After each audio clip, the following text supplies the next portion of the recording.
This video is sponsored by Surfshark. More on them in just a little bit. But controversial opinion number 2, here we go, and this is the big one.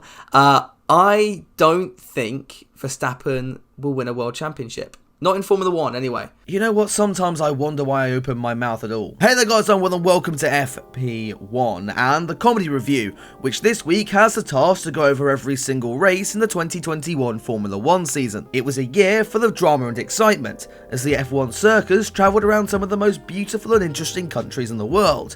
And also Saudi Arabia, but the less said about that, the better. But a review on this scale has taken a significant amount of work to put together, and I'll admit I've had to sacrifice my commitments to university and getting drunk on a Thursday night to get this out to you all. There's also bound to be so many Mazepin and Haas jokes, so I'll have to go into hiding after this one.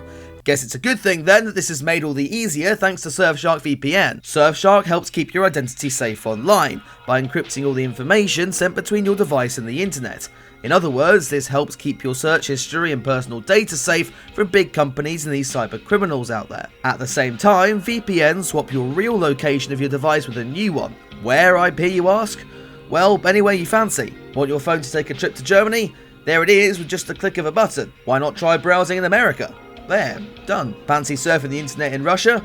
Easy. Though maybe do that one at your own risk. Jokes aside, using Surfshark VPN has other benefits too.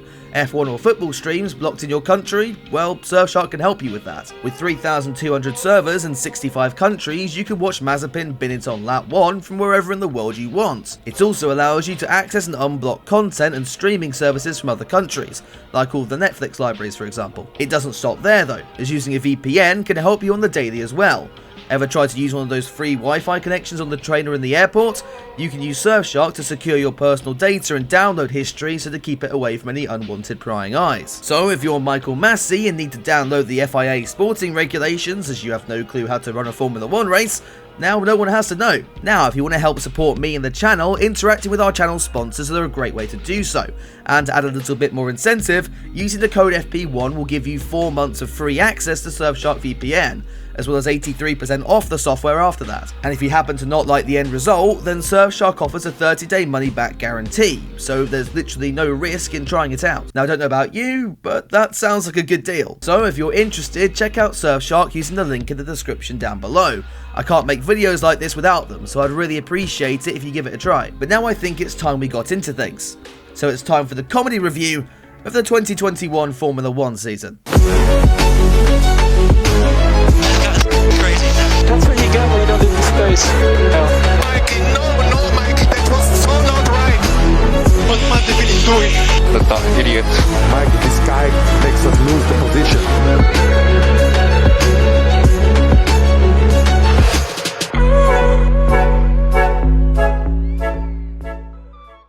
So, let's jump all the way back to the 28th of March 2021, a time where Twitter was a much nicer place, and the F1 season was about to get underway in Bahrain. Max Verstappen had snagged pole on the Saturday, with Mercedes busy complaining that the new regulations that they had voted for were rigged against them. But Red Bull weren't going to have an easy ride of it either, as their new driver Sergio Perez took over from where Alex Albon had left off, failing to make Q3 and then having his car attempt suicide on the formation lap. Perez was able to crawl back to the pits, where his car was prepared for a pit lane start, as the 19 remaining drivers tried another attempt to get this season up and running. And it was at this point where the F1 world got its first taste of Nikita Mazepin.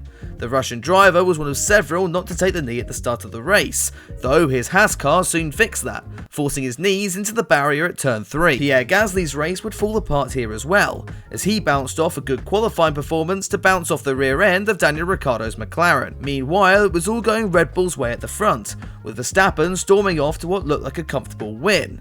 That was until Lewis jumped ahead in the pit stops, with the closing laps focused on Max trying to close the gap to #blessed out front. With a handful to go, Verstappen made a move around the outside, passing Lewis but having to go off track to do so, and this move would wake up race director Michael Massey, who decided now it was time to look at track limits and made Max give the position back to Hamilton. With controversy already brewing, Hamilton would take his first race win of the year, setting us up for even more drama as F1 headed to Imola, after the Chinese Grand Prix was cancelled over something about eating bats. I can't really remember, I'll be honest. Damp conditions would greet the drivers as they headed into turn 1, with Hamilton this time getting the edge of Verstappen in qualifying. The The Dutch Messiah was quick to change this though, pushing the Brit onto the curbs and damaging his front wing. And there was more drama at the back, as Mazepin made it further than turn 3 this week, only to punt off Latifi and then go for his trademark spin later on. The other Haas car wasn't faring too well either, with Mick Schumacher giving his Haas a nose job on the pit straight, all while under the safety car. Hamilton and Verstappen then were busy dueling it out at the front, while the chaos ensued behind. Though, when taking a gamble on strategy, Lewis came across George Russell, and confusion under the blue flags led to Hamilton sliding off the track. The damage to Lewis's front wing would set him back big time, so Mercedes ordered George to crash with a back marker and bring out the red flag, if he ever wanted to sit in the Silver Arrow ever again. George's back marker of choice then ended up being the other Mercedes of Valtteri Bottas, who was driving into the future, and by that I mean he was driving like he was already in a 2022 Alfa Romeo. The instant let Hamilton recover to P2 by the end of the race, with Max on the top step and McLaren's Lando Norris rounding out the podium. So, with the first 2 rounds of the championship keeping us glued to our screens in excitement, it was about time for us to be taken back to reality, with the Portuguese Grand Prix. The only real point of note from this one was Bottas taking a surprise pole position, making us all wonder if he'd done a helmet swap with his teammate before the session. It would all go back to normal in the race though, with Hamilton cruising past his teammate and to his second win of the year. You know what, I think this championship's just going to be really dull. On to round 4 then, except no one really cared as it was the Spanish Grand Prix. The track had made a key change to the layout however, deciding to improve overtaking by removing one of the 2 overtaking spots on the circuit. This is big brain time. Hamilton once again took pole, but like in Imola, Verstappen snatched the lead away into turn 1, and with overtaking being about as present as my girlfriend, Mercedes had to rely on strategy if they wanted to win this time. A bold move to pit Hamilton for fresh tyres and have him close the gap to Max paid off, with #bless sending one round the outside of the Dutchman with just 6 laps to go. Key example then of why being the trailing car can have its strategic advantages later on. I wonder if we'll have to revisit that. So, with everyone happy, Spain was done and dusted, it was time for the Monaco Grand Prix, which all of a sudden made everyone wish we had Spain back. Now, I'll be honest, I like Monaco, and in fact it's my favourite track on the calendar, but even I have to admit that I took more joy from the Sky advert breaks than the race itself this time. Things could have been more interesting had hometown hero Charles Leclerc started the Grand Prix, after he took a shock pole on Saturday, albeit after he binned it to stop anyone else beating it. Karma would rear its head on Sunday though, after Ferrari opted to only check one side of his car for gearbox damage. Do you know what, I still can't get over how dense those mechanics must have been. Anyway, Verstappen would cruise to victory, Norris and Sainz podium, Stroll got the only attention he would get all year after the race directors f***ed up. Right, let's move. What has happened? We need to know. Azerbaijan then saw Red Bull continue their dominant run, as the team quickly found pace around the Baku Street circuit. Leclerc, however, would find himself on pole yet again, with Ferrari mixing it up this week and having Sainz bring an early end to the session this time. Though Charles would actually start the Grand Prix, he was unable to hold off the charging bulls for long, and the race looked over from there. Pirelli, however, wanted to spice up the show, and clearly had been watching Cars 2 the night before the race.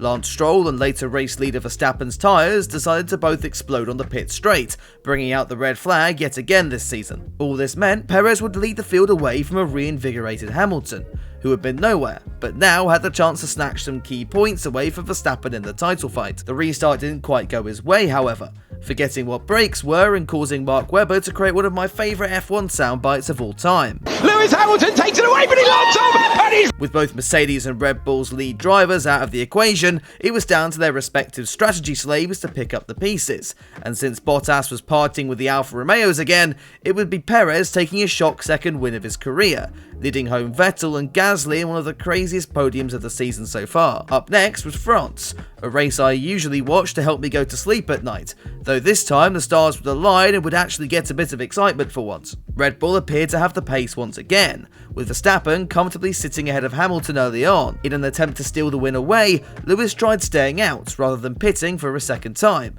Guess it was good then he had his trusty teammate, Porridge Man, to back him up and hold Verstappen off a bit. Nah, okay, who am I kidding? Bottas was about as much of a hindrance to Verstappen as a fridge door is to me getting fat, and with Valtteri allowing Perez to cruise through as well, Red Bull left the Castellet with an even bigger lead in both Drivers' and Constructors' Championships. F1's next stop was a double-header in Austria, though I'll be honest, I was struggling to figure out what track it was thanks to all the orange smoke around. The first race was a Verstappen masterclass, as the Dutchman dominated dominated ahead of the two Mercedes of Hamilton and Bottas. It would be a race to forget though for Pierre Gasly, who set himself the challenge of crashing into as many cars as possible on the first lap. Max was again on pole for race 2, however all the talk instead was about Lando Norris, who had managed to put his McLaren up into second place and got racy with the Dutchman heading into turn 1. Sergio Perez was wanting in on the action as well, however Norris gave him the Alex Albon treatment, pushing him back into 10th. This didn't make Perez very happy, the Mexican getting his own back, forcing Leclerc off the road later in the race, before doing it again just a few laps after. Lando, meanwhile, had got himself a penalty for that incident earlier,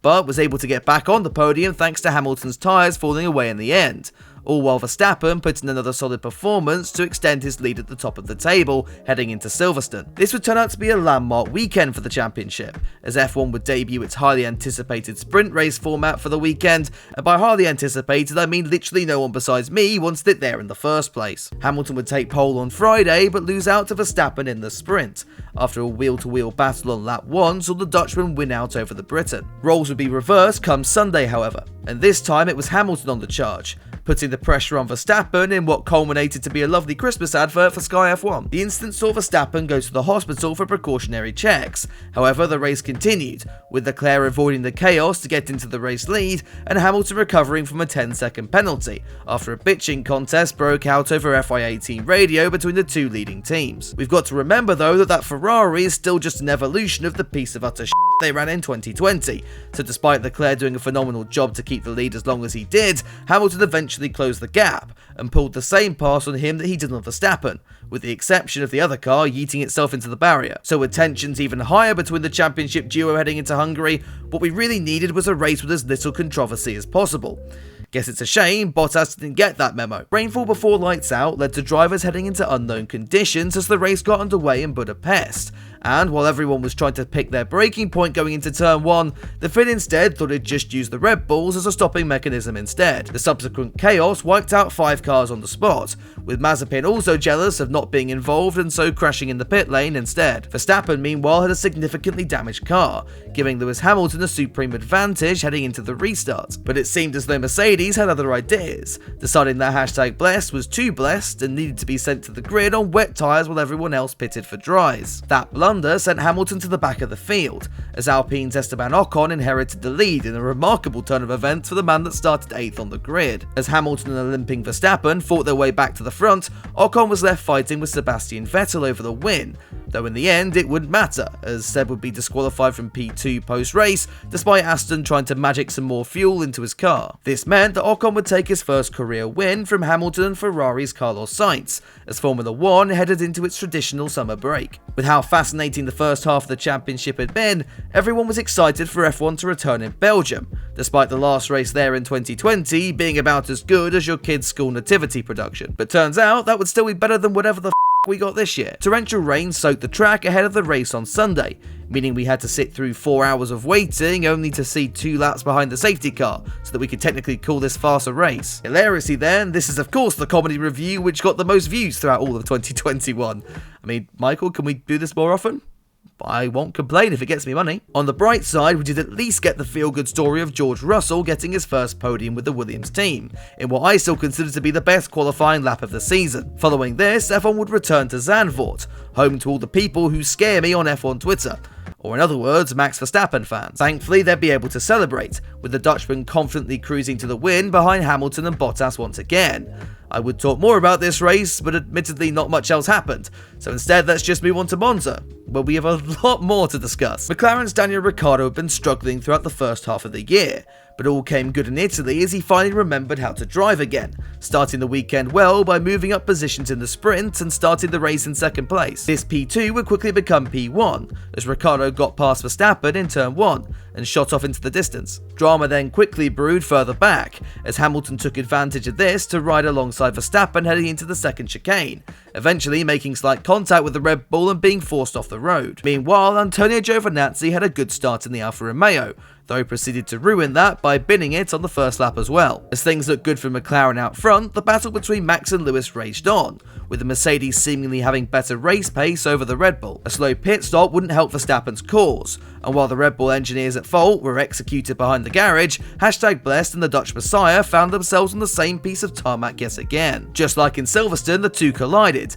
with Max giving Hamilton a complimentary haircut with his rear tyre, as the two gave Sky another Christmas advert opportunity. As a Ricciardo fan though, I can't say I particularly cared, as my boy went on to take the win with Norris making it a McLaren 1-2, and the Woking team's good fortune would continue into Russia. Well, into all but the last few laps at least. This time it was Norris on top, taking pole on Saturday and leading happily with no issues whatsoever. That was until God decided to intervene and piss all over the circuit, with Norris defying his engineers by staying out, before defying the track and going straight on. This handed the victory into Hamilton's lap, as Sainz benefited from his ex-lover's mistake to get on the podium. With the 5-year-old Twitter stan still in tears, everyone else was excited for Turkey's return to the schedule.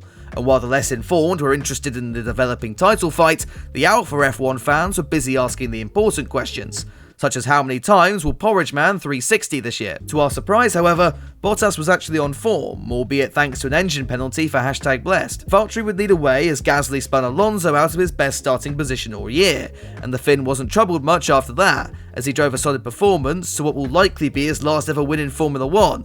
Because let's be honest, Alpha will still be shit next year, won't they? Hamilton could only recover to 5th, as Perez showed off some superb defending in his Honda Tribute livery, the first bit of work Red Bull's designers have had to do since 2016. Cota was next, and after a fairly dull start to the Grand Prix, made all the more worse thanks to Michael Massey and his random number generator when it comes to penalising for track limits, we found ourselves with a cracking finale as Lewis Hamilton tried his best to close in on Verstappen for the win. After a tense final few laps, the Dutchman won out, making us really start to wonder if we could see a different world champion for the first time in 3 billion years. Max's form would continue into Mexico, despite Yuki Tsunoda being outed as Mercedes' spy in qualifying, interfering with both Red Bull laps and having to spend the night in Helmut's torture chamber. Valtteri Bottas had therefore taken another surprise pole position, and with Hamilton second, the two were planning to work together at the race start to keep Verstappen behind. Now, how well did this plan go, you ask?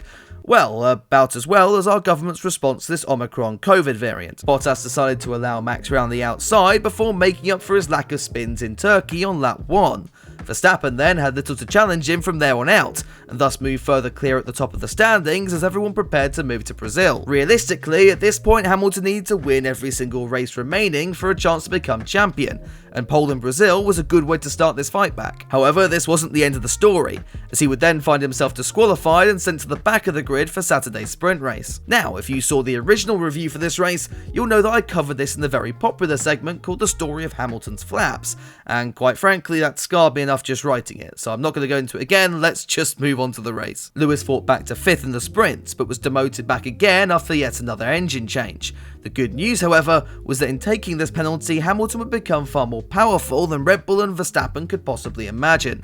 #Blessed therefore fought his way valiantly through the pack, and was closing up to Max, meaning we were probably in for an airplane crash given what we'd come to expect at this point in the year. And to be fair, we almost got that, as it turned out Max had been practicing on the no rules lobbies prior to the weekend, forcing Hamilton off track in a move I'm still shocked he got away with.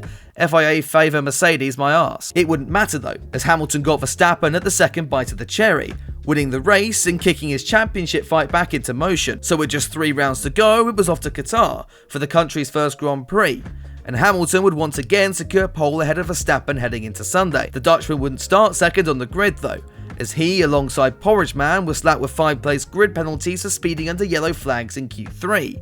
This promoted Gasly and Alonso into P2 and 3 on the grid respectively, which went well last time they were together now, didn't it? Thankfully for Alonso, he was able to survive lap 1 this time, as Gasly and AlphaTauri fell quickly down the field, like a baby being yeeted off a cliff. In the end, Nando was able to secure his first podium since 2014, as Hamilton took the win from Verstappen in second. With the championship really hotting up then, it was time to go to the human rights hotspot, Saudi Arabia, for the penultimate round of the 2021 season. This was a track Verstappen would likely be fond of, having already nearly beheaded one driver this year No, sorry, I've got to stop at this point. Anyway, he was looking good in qualifying until his Red Bull hit the wall at the final corner, in a move that would later be deemed Hermann Tilke's fault and not Verstappen's whatsoever. The race on Sunday would be full of red flags and incidents galore, with the most controversial occurring as Hamilton attempted to catch Verstappen in the closing stages. Max had been ordered to give the position back to Hamilton after cutting turn 1 and gaining an advantage. However, in Max's mind, if Hamilton wasn't in the race, then he wouldn't need to give the position back at all. So Verstappen slowed down, causing Hamilton to crash into the back of him.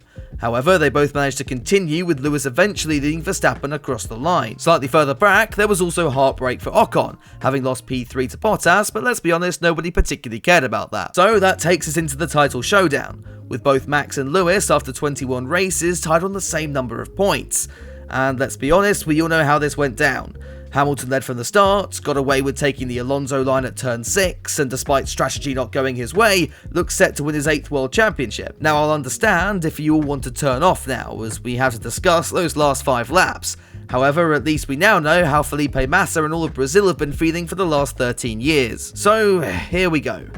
Latifi binned it, safety car gets called out, Max pits. Lewis would be screwed, however there are 5-lap cars between him and Verstappen, who won't be overtaking the safety car because Massey has said so, and he's never changed his mind before. But of course he did, and #Bless ran out of blessings on the final lap of the season, giving us a new world champion in Red Bull's Max Verstappen. Now we're a week or so on from that and people are still grieving. However, I do at least hope this video encapsulates what an incredible year we've had, regardless of who won or lost the championship at the end of the day. And I also know that some of you are obviously angry, and I'd want to address this very serious issue now.